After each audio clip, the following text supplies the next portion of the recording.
Welcome back to the Habit Reset series. I'm Zena Hall, a positive mindset and confidence coach, and today we're talking about structure and systems and how that works in habits. And basically, we're talking about habit stacking, something that has completely changed my life over the last few years, and I want to share it with you.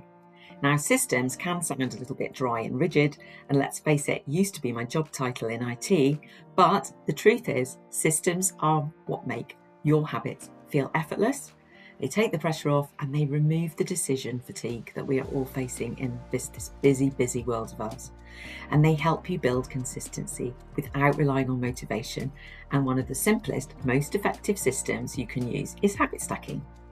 So somebody called S.J. Scott talks about this in his book, Habit Stacking, 97 Small Changes That Take 5 Minutes or Less, an amazing book.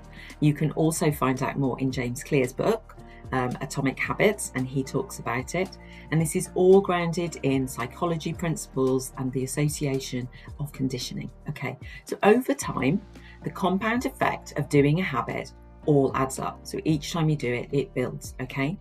And when we're talking about long-term gain to be felt and seen, we need to be talking about habits that continually get into motion and move. So habit stacking, what is it? It's about adding one habit to another. You don't need to start from scratch. You can't do it all overnight, but you simply do it one step at a time, adding something to something else that you already do. It's like adding a link in a chain or making a daisy chain.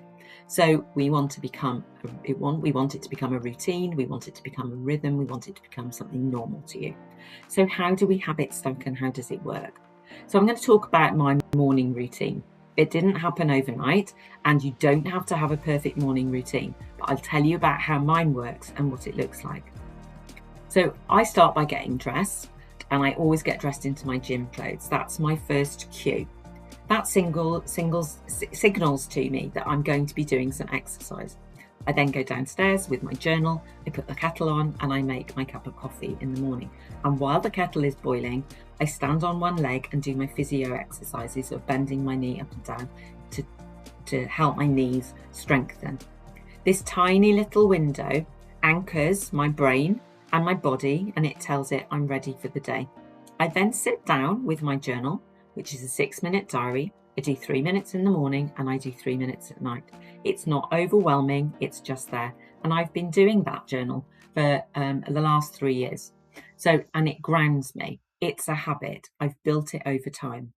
Once I've done that, I then exercise or I go out for a walk or I do a dance routine.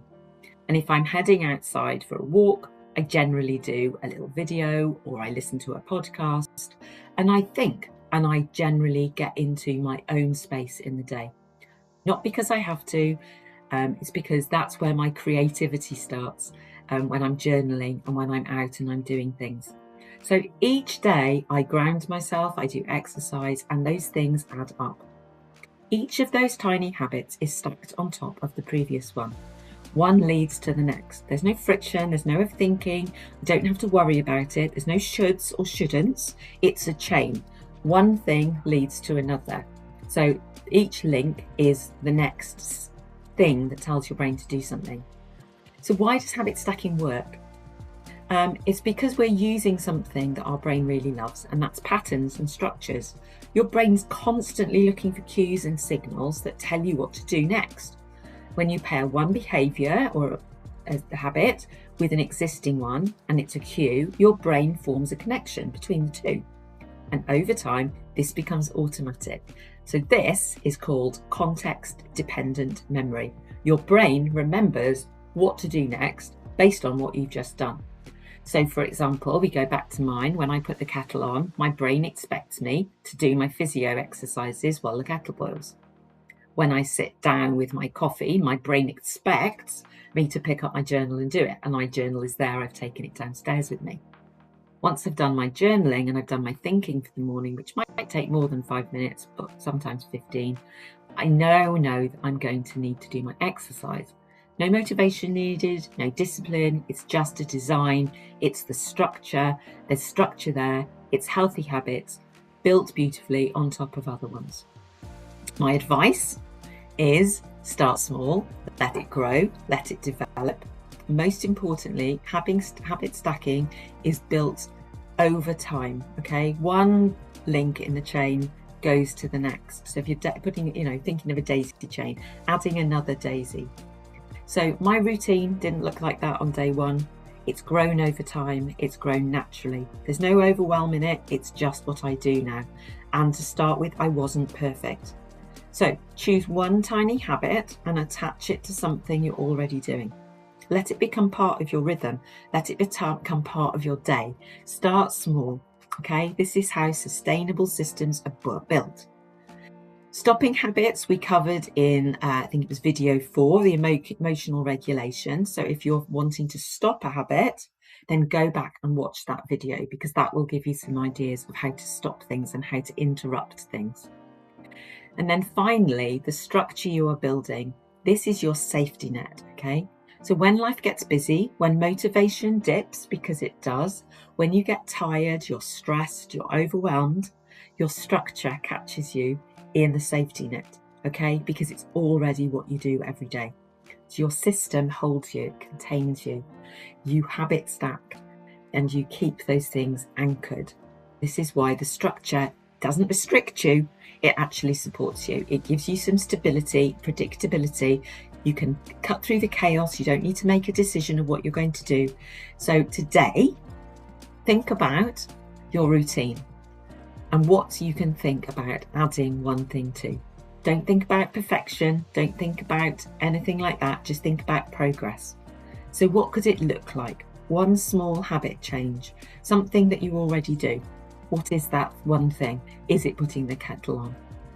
So one tiny habit that you can stack on top of another. Start there. Let it grow and let it become something about you. Let it become part of your identity, that you're somebody who journals or does things in the morning. And trust that one small step repeatedly, consistently will create extraordinary change just for you. So what happens if you break the system? Well, the system's going to hold you, but don't think about it being a perfectionist thing. If you don't do something one day, you haven't failed. Just notice, come back to it and try again the next day. And don't forget that you just need to keep going. Don't let one day define you as failing. Just think of it as a little bit of learning. And sometimes we will need help. And that brings me nicely on to talking about the next video. So the next video in this series is about community and accountability. And when we're talking about habit changing, making successful habits stick, the people around you are absolutely key. So don't forget to subscribe and share with someone you think that would like this and that would help. Don't forget to download the Habit Reset Companion if you haven't done that already. It's a journal that's got 31 days prompts in it to help you with making changes stick. And the next video is the last one in this series. So I hope you'll join me for the last one. And for me, that's all I've got for you today. So take care. I hope you found this helpful. Look after yourself. Bye.